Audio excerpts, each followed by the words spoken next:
पद पाहिजे आमचे मुर्दे पडायला, आम्हाला मारायला. अरे ह्याचं नाव कशाला घ्यायचंय? हा कोण आहे? हा फक्त दलाल आहे, दलाल आहे, दलाल. याच्यावर काही बोला एवढं मी. तुम्ही सर्वांनी मला खासदार केलंय, तुमच्या सर्वांच्या ताकदीवर मी खासदार झालोय. आदरणीय आव्हाड साहेब, तुम्ही बोलताना म्हणलात की आज क्रांती झाली. आज क्रांती नाही झाली आव्हाड साहेब. ह्याची क्रांती लोकसभेला ज्या बीड जिल्ह्यानं दाखवून दिले. 75,000 मत बोगस केले, तरी सुद्धा या पट्टेला आदरणीय मनोजदादा सारख्यांचा आशीर्वाद, या जनतेचा आशीर्वाद आणि मला निवडून दिलं. आदरणीय सुरेशांना तुम्ही आता उल्लेख केला परळी विधानसभा मतदारसंघाचा. आदरणीय राजेसाहेबजी देशमुख यांच्या विरोधात जे उमेदवार होते ते या जिल्ह्याचे झालेले मंत्री, यांना सुद्धा बोगस मताची लीड आहे, बोगस मतावर. जर या प्रशासनाला खऱ्या अर्थाने या आमच्या सत्तोंसांना देशमुखाला न्याय द्यायचा असेल तर बीड जिल्ह्यामध्ये झालेला मतकाढा 2 अंकी आकडा सुद्धा शिल्लक राहिला नाही. असं कुठं महाराष्ट्रात होत असेल तर ती फक्त बीडला होत आहे. आणि यांची मुजगेगिरी का वाढली, यांची ताकद का वाढली, तर यांच्या माग प्रशासन आहे, यांच्या माग शासन आहे, याच्यामुळे हे झालं. याच्याशिवाय यांना दिवसा ढवळ्या खून करतात. आमचे रामकृष्ण भांगर यांच्यावर 3 गुन्हे झाले. अरे कशासाठी? परमेश्वरानं तुम्हाला संधी दिली, तुम्ही मंत्री झाला, तुमचे खालची पिलावळावरा तुमच्याच लोकांच्या विरोधात तुम्ही म्हणलात ही परळीचा खेळच कळा नाही की मारणारा बी तिथंच तर मारणारा बी तिथंच. तसंच झालंय निवडणुकीचं सुद्धा. विरोधक बी तिथं, सत्ताधारी बी तिथंच. कारण त्याच असं आहे की काही बी झालं तर ही जी आमच्या विरोधात येतात ना कुठंतरी त्यांच्या उंचीप्रमाणे, ते काय म्हणते, भाऊ काय ताई काय दोघंही आमचेच. काय जाती धर्माचा विषय? कुणीतरी म्हणलं या प्रकारात जात आणू नका. इथं एका जातीचा माणूस नाही, इथं एका पक्षाचा माणूस नाही. भारतीय जनता पार्टीचे सध्या 2 रनिंग आमदार इथं आहेत. राष्ट्रवादी काँग्रेस अजितदादा पवार साहेबांचे सुद्धा 1 आमदार इथं आहेत. आदरणीय आमचे पाटील साहेब सुद्धा इथं आहेत. आणि आमच्या पक्षाचे सुद्धा 2 आमदार आणि 1 खासदार इथं आहे. आमचे पराजित झालेले 2 उमेदवार सुद्धा इथं आहेत. सर्व पक्षीय आहेत, सर्व जाती धर्माचे आहेत, ओबीसी आहे, ओपन आहे, मुस्लिम आहे, सर्व आहेत. फक्त जाती धर्माचा आधार तुम्हाला लागतोय म्हणून तुम्ही जाती धर्माचं नाव काढताय. तुम्हाला जातीच्या नावाशिवाय राजकारणच करता येत नाही. तुम्हाला पक्षाचं राजकारण करायचंय, आम्हाला नाही. आम्हाला काय करायचंय? आम्हाला आदरणीय संतोषांना देशमुख यांच्या मारेकऱ्याला न्याय मिळवून द्यायचा आहे. त्याच्यासाठी तुम्हाला आम्हाला सर्वांना लढायचं आहे. आणि या लढ्यामध्ये तुमची सर्वांची ताकद आपल्याला दाखवायची.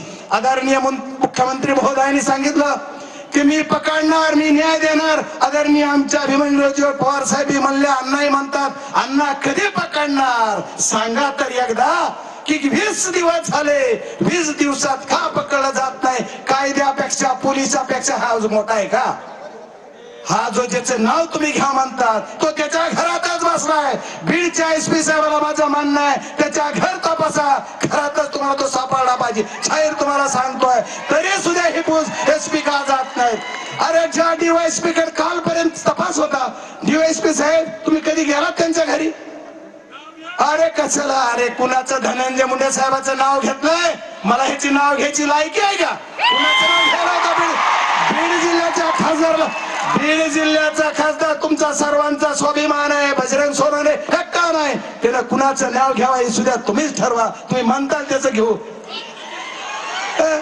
अरे या सर्वांच्या या गुन्हेगाराचं, दरोडेखोराचं, दलालाचं नाव माझ्या जिभेतून कशाला घेता?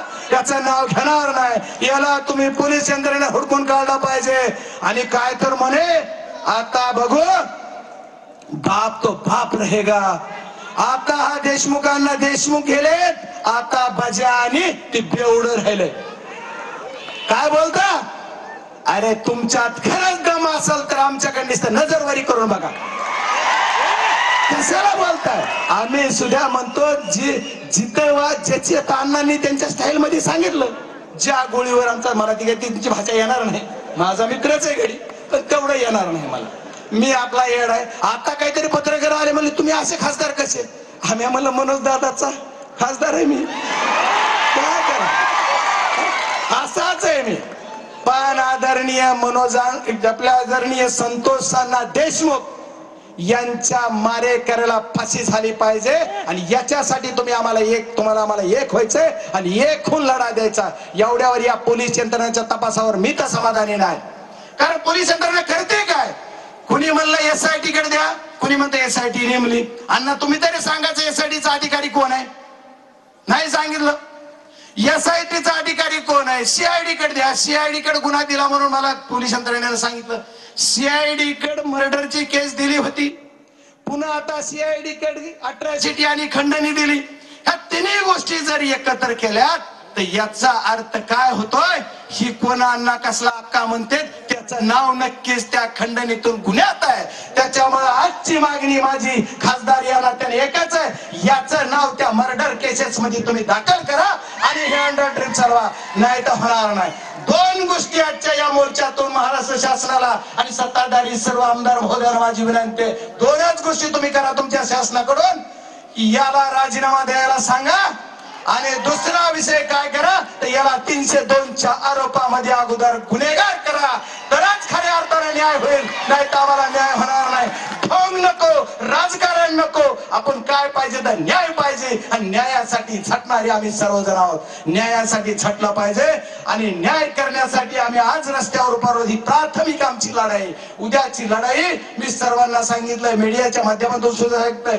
आम्ही सर्वजण या आता येणाऱ्या नवीन वर्षापर्यंत 2 तारखेपर्यंत जर याचा तपास लागला नाही, याला अटक झाली नाही आणि याला जर तुम्ही पकडून फासावर चढविण्याची कारवाई सुरू केली नाही तर 2 तारखेच्या नंतर दिल्ली असो, महाराष्ट्र असो की तर बीड मध्ये असो, कुठं ना कुठं पण उपोषणाला खासदार म्हणून बसणार आहे, असं तुम्हाला सर्वांना जाहीर सांगतो. आणि